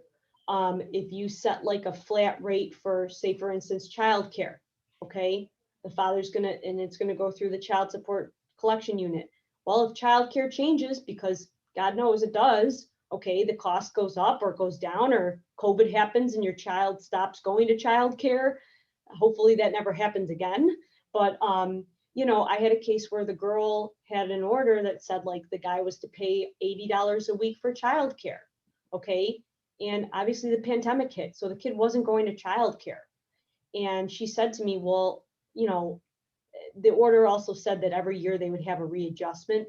So like if he must have been, I'm assuming it was a case where the guy must have not paid add-on expenses. And so they said, listen, instead of her giving him a receipt and him reimbursing her every month, we're going to just have it be he pays $80 a month. And I've seen that in some court orders before. You know, you're going to pay an additional support of $80 a week for childcare costs or a month or whatever. And her agreement said that at the end of every year, they would reconcile the amounts. Either he'd owe more or he'd get a credit. Okay. And she said to me, you know, well, I don't think he should receive a credit because, you know, I had to care for the child during COVID. And I said, well, but that's not what you agreed to. This is what your agreement states. You know, I mean, that's great that you stayed at home and you cared for your child, but you didn't incur those daycare costs. You didn't. And she was upset at me because I said to her, like, this is what you agreed to way before I came on this case. This is what you agreed to. So another practice point or tip too is to have make sure that clients like approve your settlement agreements before you send them out. There's some attorneys that will just send over settlement offers, and there's case law on that. You send out a settlement offer to the other side, okay, you're a representative of your client. I think it's a second department case. So make sure that the person, you send an email saying, hey, Mr. So-and-so, I'm sending out this agreement to the other side. You know, this is, you know, make sure that they approve of it. And, you know, obviously nothing is set in stone until it's signed by both parties, but especially if your client has already signed it, that's a problem. Make sure that they read it over, they approve it, and they understand what they're signing. Okay. Now going on to appeals and objections, is there anything else, John? 30 seconds on childcare. The way I deal with it is we start by doing it on a pro rata basis, which the statute calls for. That is, and then we do it outside of the support collection unit. Mom bills dad on a weekly basis. Dad pays his 37% within 7 days. I put that right in the order. Now, that doesn't always work. We have clients that don't follow things. So if that's the case and they come back on a violation, then I tell them, well, I'm going to have to average it now. And it may not be, you know, someone may be underpaid or someone will be overpaid, but we're going to average it and then we're going to put it through the support collection unit as a specific amount. But that specific amount is the worst case scenario. I'd rather see if they can work it out first on a percentage basis. But as you said, they don't always do that. So, but we deal with that kind of a thing all the time. So I don't know why anyone would want to object from one of our orders and appeal it, but if you want to talk about that a few minutes, that would be fine. Sure. Right before you begin, I apologize. Let me just give the third word for their CLE credit, and that word is settlement. Settlement is the third word, and Vanessa, go right ahead. Thank you. Okay, so because every single case ends up great and you're happy with the result. I'm just kidding, but if you have a hearing, okay, and I want to make this distinction, you cannot file objections to a default order. A default order, the proper venue for that is to do a motion to vacate, okay? If you have, what we're referring to is, say you get a court order or a decision and your client is not happy with it and they say, you know what, this is, you know, a load of baloney and I want to appeal it. you have to look to Family Court Act 439. Okay, we're talking about specifically family court orders. Okay, there's a certain process that you have to go through. We provided you a document. It is kind of like an essay, a treatise by Joel Brandeis. He's out of, he writes Law in the Family, New York Law in the Family. And so this is out of his book here, but it's Understanding the Support Magistrate Objection Process. So for child support proceedings, okay, child support orders, you must file objections first. And yes, you're filing objections to the same magistrate that, you know, issued the order, okay? But if there's, after the objections and rebuttal, if any, or I'm sorry, wait a second, it goes to the judge. I'm sorry, it Yes. goes to you, right, first? No, it goes, we don't even see the objections, so. Oh, okay, I'm sorry, You're it goes probably to not, the you're judge. probably not going to offend us, because it goes right to the judge and they make the determination. Okay, so it does go to the judge. All right, so it goes to a family court judge. Okay, so Correct. it surpasses the support magistrate. I'm sorry about that. I'm reading on this and I'm looking at the same time. So you have to submit these objections within a certain time frame of the order being served and entered. Okay, I believe, you know, if you look at 439, I believe it's 30 days, and there's a specific way that you have to serve copies of the objection that you're filing on the other side. Okay, and you have to do an affidavit of service stating that you've served those objections on the other side and to the court. And the judge is going to look over those objections. We gave you guys copies right here of the information about filing objections and rebuttals. There's no like form that you really need to fill out. We did provide you with what we found online, but essentially like you're going to do an affidavit from your client. And you can also do an attorney affidavit too, but saying that these are the reasons why I'm objecting and basically putting forward whatever documents and stuff like that. You can't bring up, another thing too is you need to reference stuff that was brought to light during the hearing. You cannot start going off and putting in stuff that was not part of the hearing. Okay, so you can't add in evidence that you actually didn't get in that was denied out, right? I want to just make sure that that's clear on that. It's important, yes, and it's Yes. important to make a record. That's the flip side of that. If you didn't get a document in and you thought it should have went in, or vice versa, for instance, just say I object, and that preserves your record for appealing. You can't appeal on something that isn't on the record, correct? Okay. You're going to want to try to also to get a copy of the transcript of the hearing. Now, a lot of these magistrate, child support hearings, they're done on a recording, right? Yes, There's no actual court reporter. So what you're going to want to do is contact the court to figure out how you can get a copy of the recording, and then you can get a court reporter or somebody to transcribe the recorded proceeding. Okay, so it's a little bit of a process. Again, make sure you're getting paid to do this, because you can't do it through, I don't believe, you have to get paid to do this. Okay. by the way, that's the best practice, yes, Vanessa, is to get the transcript, but you may not have resources to do that. If you were sitting at the hearing, if you took good notes, if you tell your client, this is what we're going to do, you may not be able to get the transcript, and you may have time frame issues. So you just do the best you can. Certainly the best practice, best case scenario is to try to get the transcript, but I'll bet you a lot of times that does not happen because it's just not practical. Yeah, I think my old boss was telling me, she's like, nah, I normally don't do a transcript. I'm like, how do you remember everything? I guess, yeah, take really good notes, but it's a little hard. I will say, having done a support hearing, it's like you're up there, you have your evidence, you're nervous to begin with. You want to make sure everything's, in order. You may forget, but hey, you were there. I mean, you will remember pretty much everything, and the things that you are objecting to, you will know. You know what I mean? Like you've talked about it with your client ahead of time. So, all right. And if you're on the other side and you are not the party that is objecting, okay, you can file what they call a rebuttal. Okay, so that's in response to the objections, all right, for your reasons why it shouldn't be objected to. So we provided you guys, there's an affidavit of service here. You know, Madison filled out this objection to the support order kind of a little bit, but I told her not to really put facts in there because every case is fact specific. But the rebuttal right here is, you know, somebody submits objections, you should submit reasons why the objection should not be considered by the court. Okay, and it doesn't go to one family court judge. I think it just kind of goes to whichever judge is at that point in time looking over these things. Okay. You know, you can add in your case law in there, you know, cite to that.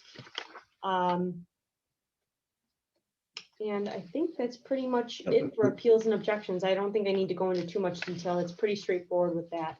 Yeah, the family court judge will issue a decision on your objection, and then you go through the normal appellate division appellate process. So after that. Right. So if you do get an order from the family court judge and you don't agree with it and they are not, they're either gonna, you know, go with your objections or they're going to deny your objections, you can then start the formal appellate division process. Okay. Exactly. So that's how that rolls. So let's switch gears a little bit. I want to talk a little bit about the support collection unit because it's so important. And Lori, please stop me as time is appropriate. Okay.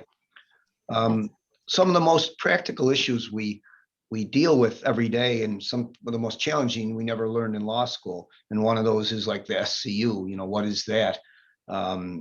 Because you can do a real nice job in doing all the things Vanessa suggested and get a real good order and a real appropriate order. But if that's not collected and paid, then, you know, then what good is it? So let me start by saying there's three ways for a child support obligation to be paid. Number one, it can be direct between the parties, you know, by check, money order, direct deposit, Venmo, whatever the new things are now. But that involves, number one, the parties being able to get along a little bit. And number two, it involves the parties to keep track of the support. Nobody else is keeping track of it. So if you come in on a violation, I'm going to ask the custodial parent, what are the arrears? You know, have you kept records, et cetera. It's up to them to prove it. So that's the good. And parties may want to stay out of the system. That's fine, but they have to know that then it's up. They have the obligation of keeping track of it. So secondly, we can do support by direct income withholding order. We can send out an order, or you can, as counsel, send it out to the employer, have the employer remit the money directly to the custodial parent. That's great if you have a long-standing employment history that you can depend on that happening, because if the job ends or changes, another income withholding order doesn't automatically issue. You have to issue one and catch up and send it to the other employer. We don't use income withholding orders a lot anymore. Most of the time we use them in spousal support cases only, because the child support agency does not handle spousal support cases. They'll handle a spousal support case if it's in conjunction with child support. But once the child support ages out, if there's still a child support obligation, they close their case. So income withholding is important in a spousal only case in our courts. Finally, the support can be paid through the child support agency. And I would say we use this method probably 90–95% of the time. A little bit of background: the New York State Office of Child Support Enforcement. It's an executive, a branch of the executive government, and again, it's mandated by the federal government that there be a support collection agency in each state, so to speak, to handle collection of support. And ours is under the umbrella of the OTDA. And there's local offices all over. We have an office in the child support in the Raft building here, to the left of me. So what does the local support collection unit do for you? First of all, your client can ask for the child support services of an agency simply by going in the door, if they're open now, and filing an application, or by having it ordered in court. Either way, your client will get access to those child support services.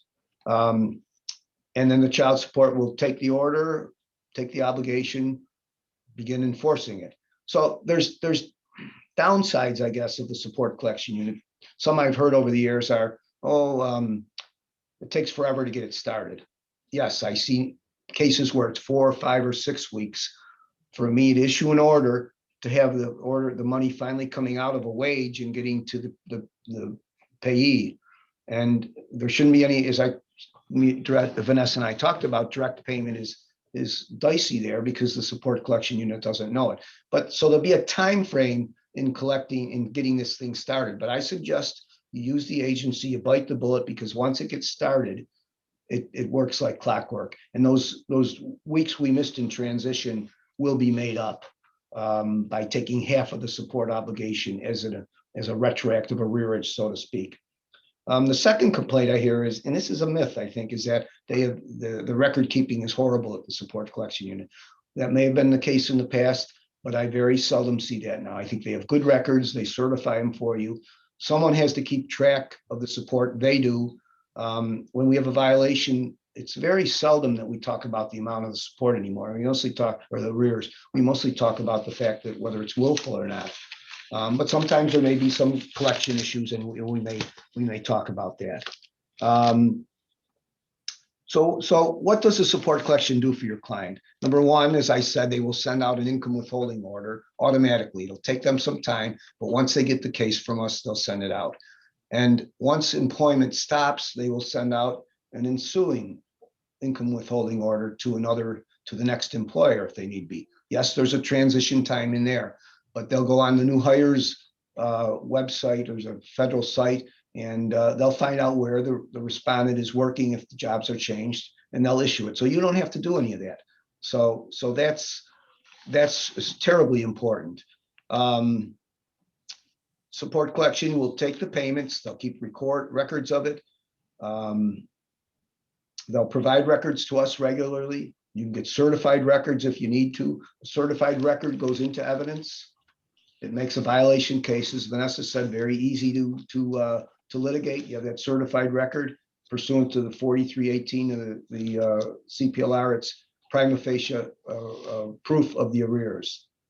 So that's what they do. What are some other things they do, the support collection unit? They will intercept income tax filings. They intercepted the subsidies that were sent out during the pandemic. They will seize bank accounts. They'll seize property occasionally. They'll seize lottery winnings. They'll prevent a passport re-up if the arrears are owed. So they do all those things. They do them all automatically. So you really don't have to worry about collection issues if you represent the custodial parent. Those things happen.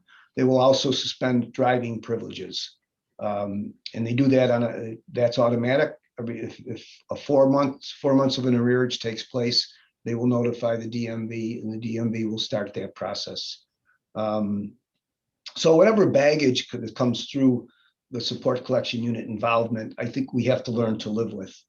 Of all the administrative actions they can do, they cannot do a couple of things. They cannot do business or recreational license suspensions. We can do them in court, and they cannot obviously make find a willful violation and cause incarceration to happen. That's what you have to come to us for. And you come to us in those cases where the IWO, the collection doesn't work because you have someone that's not working off the table or something like that. So that's where we get involved. I want to end right there. I think I've highlighted the importance, I think, of working with the agency on these cases. Can I ask you one question that comes up a lot? If Yeah. we have a client whose children are over the age of 21, maybe 25 or 26, who accrued a lot of arrearage in the past, and support collections does the things you say, suspends their driver's license, intercepts their refunds, can they come to family court for relief, or do they have to work with support collections when all their children are already over 21 and their prior orders have? Well, they can do either. I mean, if they're getting the money will still be collected by support collection unit after the emancipation takes place. I mean, we're going to have people who are retired that money's coming out of their Social Security paying support debt. So if that's happening, that's fine. But if there's an arrearage and your client doesn't feel that it's being appropriately addressed, maybe there's some kind of a lump sum settlement or some asset that the respondent has that could satisfy the arrears, you can still come into court and file a violation. Yep, Docs versus Tynan, I believe, is one of the cases. Docs versus Tynan on that issue. I had a case, I'm just speaking from personal experience. My lady, they did an informal, like the guy just stopped paying child support and she never really did anything about it. And then there were some other issues. So we filed a violation petition. Both the kids were over the age of 21. And there was like over hundreds of thousands of dollars in arrears. So. Yeah, What about from the Dr. Tynan respondent's is perspective? Court of Appeals, and it basically says arrears can't be waived. They can't I be, think it's like 20 years. yeah, it's right? an older Yeah. case, yeah. Yeah. So, yeah. What else, Lori? And for the respondent, is it the same? Can the respondent come to family court to ask for a reduction of the arrears, or is that something they have to handle with support collections? Well, the arrears can't be, that's part of Docs v. Tynan. Arrears cannot be reduced except by agreement. So if someone's circumstances have changed, they better get that petition filed, because if we give them relief, we can't go beyond the date of filing, and they're not going to be able to get out from under that arrearage unless the custodial parent agrees. And I'll say I that kind of feel generally. like in my experience, and I don't mean to cut you off, but I feel like the court has to make the decision or issue the order. There needs to be an agreement of the parties, and then support collection unit will work upon what they receive. But if there's nothing and somebody's just calling them to try to get the situation fixed, first of all, I don't think that they'll be compliant and actually be like cooperative. I feel like they're going to say to you, you need to have something, you need to have this filed, at least in my experience. And Well- and as you should, I mean, you shouldn't just go to the support collection unit and ask them to reduce your arrears or whatever, you know what I'm saying? Like, you're going to have to, unless it's a situation where somebody's been paying and you have to do an affidavit saying that that person, you could have it that way where you submit an affidavit, you know, to the support collection unit, the other party, the recipient, you know, gives an affidavit and submits it. I've had cases where people have done it that way, like on a divorce case I had, you know, the guy was paying, there was overpayment, you know. Yeah, but that's a consent. I mean, if you can get consent. Right. We have payors come in and say, look, at the child left the household 2 years ago, and I have all these arrears. And in theory, they don't get relief until they file the paper. Now, Yeah. we'll try to do some equity, even though, you know, we're not a court of equity in some of these cases, but push come to shove, date of filing is important in this regard. We have about 5 minutes left. I know we were going to still speak about best practices, and we also have a question in the chat. How would you like to proceed? The question, please. Okay, it says, I have a case where there is not a custody order. Dad lives in Buffalo and the child lives in West Virginia with mom. The grandmother went to the support collection unit in Connecticut and somehow got an order of support. Now Niagara County is coming after the father for $30,000. How is it possible that a grandmother could get a support order? And how do I rebut that the grandmother never had custody other than having her take the stand? The mother does not want to be involved to say that the child lives with her. Well, there's plenty there. Yeah. I mean, you don't have to be a parent to get a support order, but generally you have to have custody, and generally the court would require proof of that. We get cases brought by non-parents all the time, and normally they have a custody order. But the first issue in that case is establishing that they have custody. So, and I'm concerned that a court did that, but I'm concerned that certainly the time to appeal that or address that issue did not take place. I mean, I suppose you got to get copies of the records of all the courts to see what formally happened. There must have been some kind of a proceeding. That's a tough case, though. That's a tough case because you're talking about, I think, reopening a case in another court in another state. I mean, that's a nightmare. You're talking about arrears that have already accrued that can't be undone. I think that's such a specific case that, you know, I would be happy to discuss it with someone, but it's probably not going to benefit us on the record to spend a lot of time on that, and we're near the end anyways. That's not an easy case, though. I also have another question that was for the question and answer session, and we're at the end. Should I go ahead with that question? I think so, Vanessa. Do you think so? I just want to say a couple things for best practice for virtual appearances before we get to the Q&A, just to make sure that we stay on task with this. best practices would be, obviously make sure that you're properly dressed. I mean, this is a court. Don't be eating while you're at a court appearance. These are kind of standard stuff. My understanding is there's one attorney out there that keeps eating ramen noodles at court appearances. I mean, listen, I like ramen noodles, but it's a little, you know what I mean? Like your client's on there, make sure your client is properly dressed too. I had another case where the guy was smoking a cigarette during the middle of the court appearance, and the referee had to be like, sir, can you hold off on that until we're done? For virtual court appearances, for hearings wise, you want to have all of your evidence submitted to the court and counsel ahead of time. I know that kind of defeats the element of surprise, but that's my understanding is each magistrate and each family court judge is different with what they require as far as like, I know that there was I'm not completely positive about the requirements for submitting evidence in some of these virtual hearings. Maybe Magistrate Amon, you want to talk about that, but in my experience, each judge has been different with what they require ahead of time. And usually they want PDFs of all of the evidence and whatever you guys can stipulate to, meaning like, okay, we're going to both agree that like this court order is going to be admitted into evidence. I mean, it's a pleading, so it's going to be admitted. If you have certified records, okay, under the CPLR, if you issue a subpoena, you have to provide the records to the other side. So provide the records to the other side. So when we come time for the hearing, they've already had them. They can't say that they didn't receive them. All right, send them by email, do a cover letter, attaching the records in there, saying these are the records I'm providing to you. So you have a paper trail that you've given them to the other side.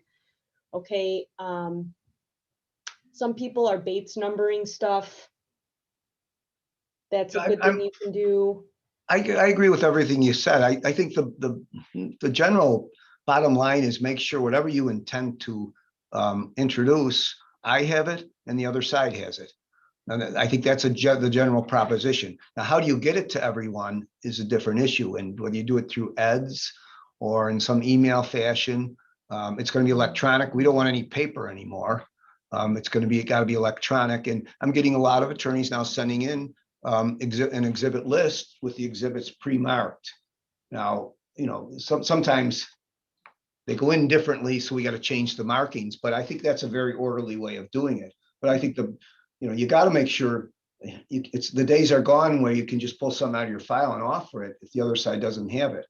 Now, certainly with email, you can try to get it to the other, but it slows things down and everything. And we'll be back in court eventually, I think, for hearings. So, but I think you got to be prepared for this. And that's a kind of a non-legal issue that can drive you crazy. Just something like that, all this electronic stuff, but you have to be ready to deal with it. And there is, I mean, I don't really have much else on the virtual appearances unless you have something else. No, I just think, I think the virtual appearances ironically are more efficient in that the timing is better. I mean, some days I'm right on the time frame, one case after another. So you got to be ready for that. And we got to know where to get a hold of you. We don't care, we call, sometimes we use Teams. So it's all different things. You got to know how the thing is going to be held, whether you got to link into a website, an email with your email, link into Teams, whether we're going to call you for you, whether you're just calling the Teams number. You got to, again, those are the things that can drive you crazy. That you might be all prepared for court, but you got to actually get in and be, and be timely. So we're pretty timely with these things. So be ready, be 20 minutes or a half hour, be ready to make the most of it. Just as if you were in court. There is one Q&A here or question. If a client has lost their job because of COVID in March, April 2020 and was unable to file a mod petition until June as a result of the court's closure, can any modified amount of child support be retroactive to the date the client lost their job rather than the date of filing based upon the inability to file sooner? When you those dates, those will be 2020 dates? Yes. I'm guessing. We talked a lot about this early on, and it really didn't turn out to be much of an issue. There were 4 or 5 cases I found that were kind of analogous to this, but generally the courts were never closed. Filings were taking place, albeit it may have been more difficult, or parties might not have known they were able to file. But I think under limited circumstances, you can go beyond the date of filing, but that's a proof issue. Proving your client either didn't know or couldn't get in. But I'm guessing now we're in the middle of 2021. Most of those issues have been resolved. Big deal is get it filed, so at least you have a start date for the change. And then if you want to try to convince the court that there's a reason why your client couldn't file earlier, I can get you those cases if need be. Lori, we might have even circulated those earlier on in one of these things, I think last year or so. So there are a few cases around. They don't speak to COVID, but they speak to situations where a client was unable to get into court to file. Yes, and I can forward those to the attorney requesting the. Okay, good. Great. Okay. So we're officially at the 2 hours. So those who want to need to move on to their day and need to exit, you've earned your 2 skills credits.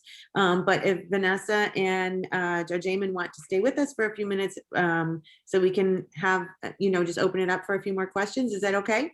I'm happy with that. Wonderful. So if anybody wants to either raise their hand or use the Q&A box, we can unmic you if you'd like to raise your hand, or use the chat box, either one. We'll just wait for a minute and see if anybody has any more questions.